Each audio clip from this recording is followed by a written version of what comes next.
cyane umva Thierry yaranembereje ahantu hose ndakora umva mubwire nuko nahindaga mvuga ngo dream yanjye ngo no kujya Paris kuri Tour Eiffel wayibaze ariko yananiye cyane iracanika urabona ino table iracanika ndayicana buriya ariko mbona ni ubufupe shaparere muraboto just uriya munara just turi feri ibisa neza abana uvuga ati Paris ariko Shaddy Boo nawe urahakunda ndabizi ukunda turi feri cyane ntabwo makunze twese urahahaze impamvu wahaze nuko waje nyine muri uriya mwaka washize ariko nyine nijoro haba hameze neza so wabonye ko hari akamabara menshi haba hameze neza ariko nyine ku manywa ibyo ngibyo ariko nta bindi bintu shiri umva abazungu baraguwa mana we bari kumtiki umva ni bana bari bana ubwo ko iki nuzashafata atangiye kuririmbira hariya muri bari constipation kura ufite like yuri ibiryo urabona ko akundi ko abanyafrika barura kapakira umusozi baba bakorewe ngo tubiri n'igice utuntu tubiri umva kazi nyine impamvu ni ukubera nyine just abazungu ba France nyine barya utuntu dukeya mba nibaza nyine impamvu rimwe na rimwe Espagne whatever ariko France chez ya boashiri bari compliqué bari positive abazungu baba bari compliqué cyane ibaze Shaddy uziko babonye umuntu ubyibushye cyane bajya bagira ngo ararwaye ni ikibazo shiri kandi twebwe iyo tubivuga ati anshwe mama tuvuga ngo ikikobwa ariko hari abavuga ati mbega urunturura bavuga ati si kiriya kintu buriya ntabwo kizaho sale de sport iba buriya baba bashaka twa minyone utuntu nk'utwe nyine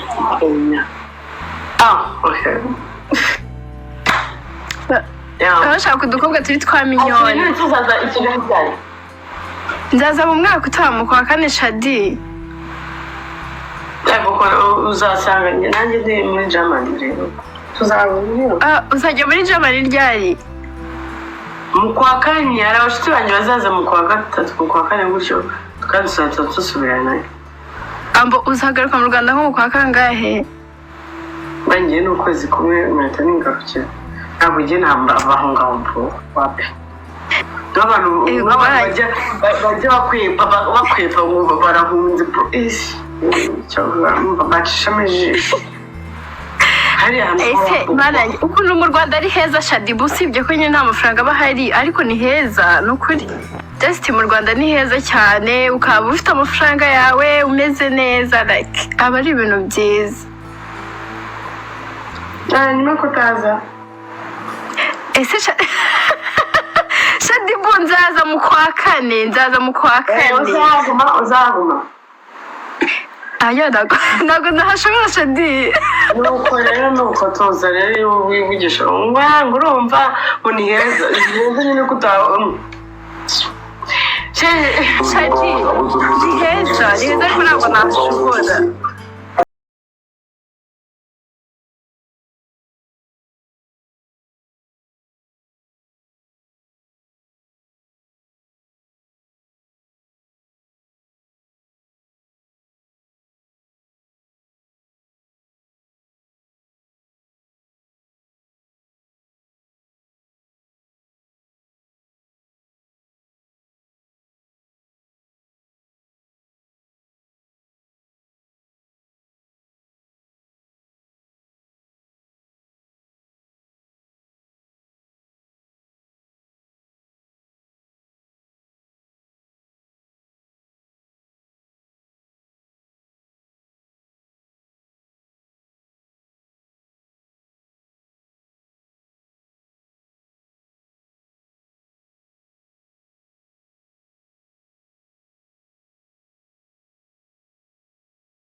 wabonye nuze kandi umva Shaddy nakubwiye uyu munsi uri bukeshe urabipinga do ndagiye akurakesha uragiye ugiye hese uyu munsi uri bukeshe wowe urakesha akiri kwa gatanu n'utari ikibazo gihari se yeriga akazi kanyuma nakarangije ahubwo kanyuma mwakasoje twebwe tuba tukarimo tukarayemo dukorera online sheri sheri muri daza online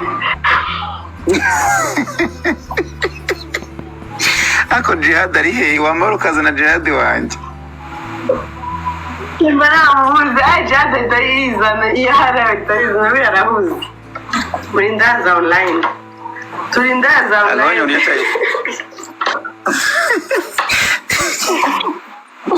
harya wa mushuti wawe ngo yitwa ngo Le ngo DJ Le Le oya Le li nawe rero DJ Le shiri w'intangahe nasinze shiri wasinze uri kwita ngase igaragaza tukurebe reka ngiye mbana ngiye niwe bibasiriye nkaho njye musinzi kandi mwese murabasinzi shiri igaragaza ariko ngiye ikibazo noneho abantu ntabwo bazi ko ari nge dogiteri w'abapfumu hoteli wowe umuntu umuvuye wahita umwica we that's the problem. No sense. Ngaho igaragaza se tukureba hasi eshe ngiye nsinze ndaka beauty hano no reka nkubwire si the beauty uzi ukuntu uri gusa neza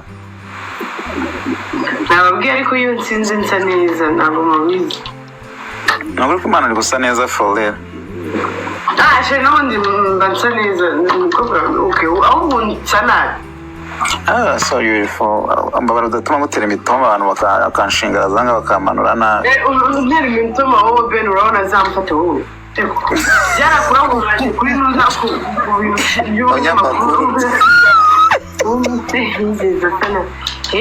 mumbarize n'ibintu nsana nshizwe asa babwiye bakamagifti kwibagiwe Shaddy yarakwibagiwe babwiye bakamagifti koko Beni Shaddy waramwibagiwe rwose Shaddy ariko uziko ngewe uziko Shaddy mana njya mbura ikintu muvugaho nta n'ikintu mfite ngewe namubwiye ariko be reba ukuntu Shaddy basa atisize make up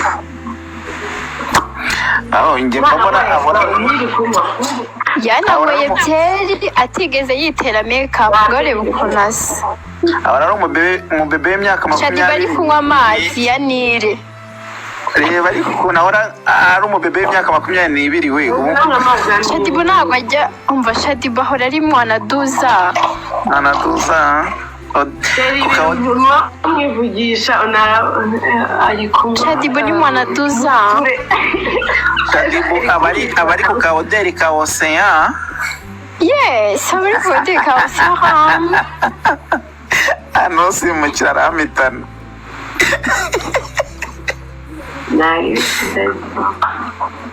ako Shaddy wajya umbabarira ko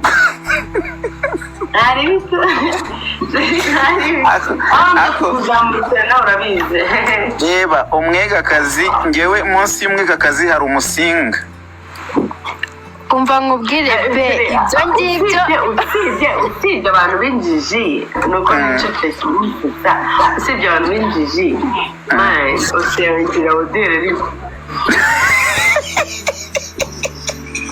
ariko be niyo agenda ntabwo bawumva ahumura Shaddy Boo haza abantu b'abanyabwenge babihakane Shaddy Boo vraiment donc Shaddy Boo en fait Shaddy Boo elle est très belle partout Shaddy Boo tu es trop belle partout ma belle tu es trop belle partout Nous sommes ici pour Shaddy Boo. Non, en fait, Shaddy Boo, il est trop belle partout, hein. Il est trop belle. Il est trop mignon. Shaddy Boo, c'est très magnifique. En fait, il est trop magnifique, elle est trop belle, elle est trop mignonne. En fait, elle est trop bien belle. Très jolie. Il est trop jolie. Shaddy Boo, tu es trop jolie. Tu es trop belle. Merci d'avance. Malade, belle. Ubundi nuvango umukuni mwami. Uzi igifaransa bene ako kageni. Iyo urimo kuvuga igifaransa Shaddy Boo atari kukivuga abayumva uri kukivuga nabi numva nimukanye mubangamira. Noneho nkunda ukuntu Shaddy Boo avuga ngo kuri tous les faire Shaddy Boo umbwira ukuntu ujya uvuga ngo kuri tous les faire ujya ubivuga gute mbarumvugire kuri tous les faire please Shaddy Boo I love you please ndakwinginze aho se wereka nje umwegakazi karame be karamizwa amata wamfura we ngira nibaza niba ari umuntu wanga Shaddy Boo kuri Innocent ubundi abo bombi babo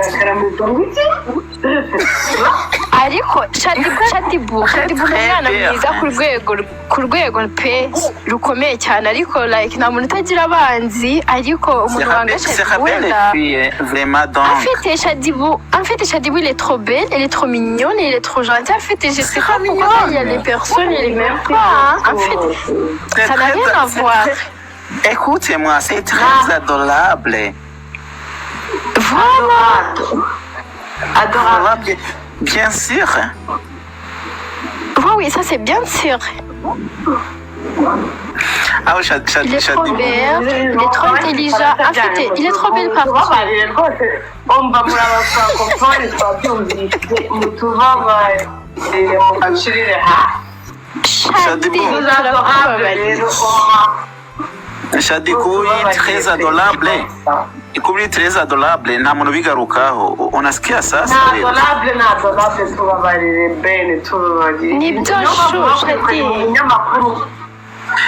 Shaddy. Shaddy, ça c'est la vérité. Je t'ai dit tout le monde. Benny. Oui. En fait, Shaddy Boo, il n'aimait pas les personnes qui m'ont dit la vérité, en fait. Oui, c'est vrai ça. C'est vrai quoi? En fait, il aime pas les personnes qui parlaient la vérité. Oui, Shaddy Boo, c'est comme R. C'est comme R. C'est quoi? C'est quoi? Je comprends pas. C'est quoi ça? Shaddy Boo, est-ce que tu comprends? Moi, je suis quoi? C'est comme? Shaddy Boo, t'inquiète pas parce que moi aussi je comprends rien.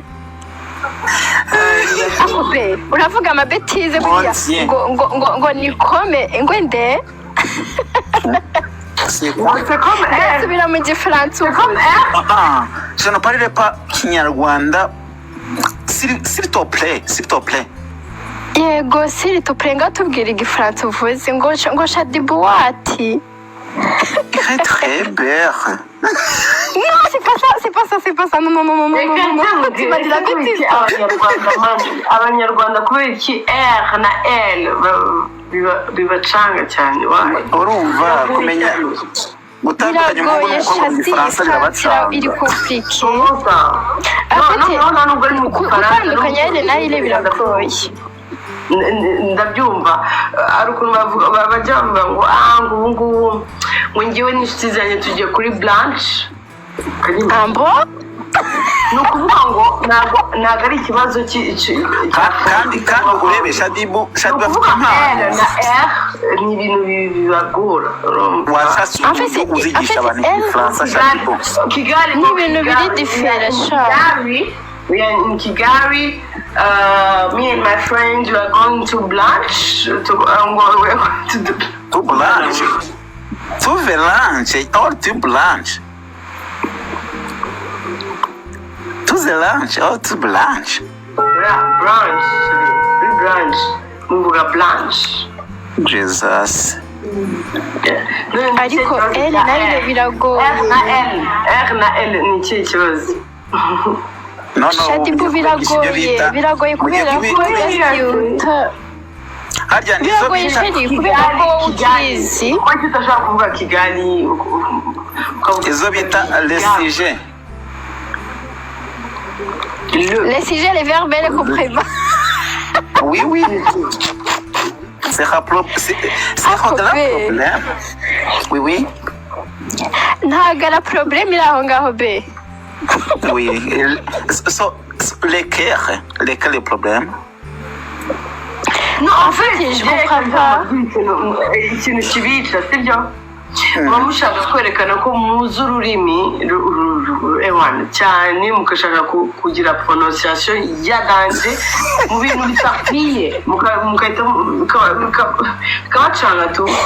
That's the problem. Nuko ikiza cyabajyanye ko twaturi kubwira n'ubundi n'abatakizi kubivanga nyine ukavanga ibintu bitari urashaka kwigira nk'aho umwongereza cyangwa umufaransa urumva and then kikagucanga tu.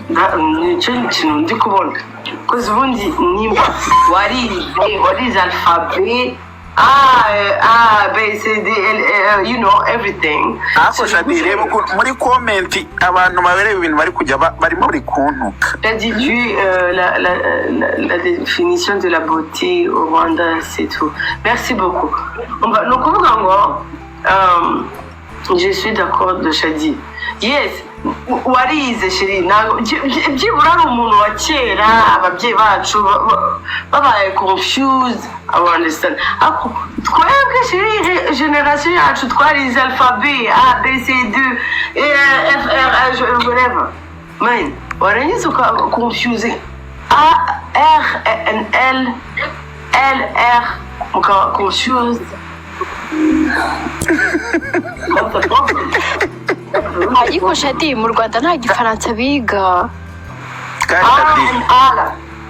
Shaddy wowe ugira amahane wewe ugira amahane no Shaddy Boo kibazo Shaddy Boo nyiragira ukuri kwinshi be Shaddy Boo agira ukuri kwinshi hasi n'ukuri kw'Imana. Ok, je suis francophone, ariko reka nze babwire namwe abantu bari abangophone se reka nze babwire ni gute mwirirwa muvuga ngo me and my friend we are Kigali, you know, we are going to the brunch to the lunch. To the lunch? No, hapana lunch. Brunch. The brunch. I mean brunch. The brunch. Banange. C'est pas facile. Exactement. Non. Come on, chérie. Non, please. Ubundi français ni ururimi rugoye, rufite amagambo agoye ari compliqué cyane, bitewe na conjugation.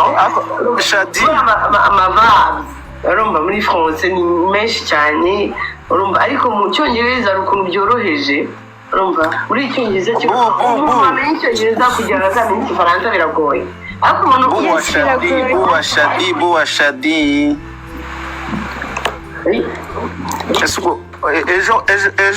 ejo wazanguriye quelque la bière.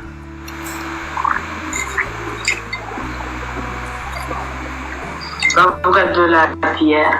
De la bière, merci.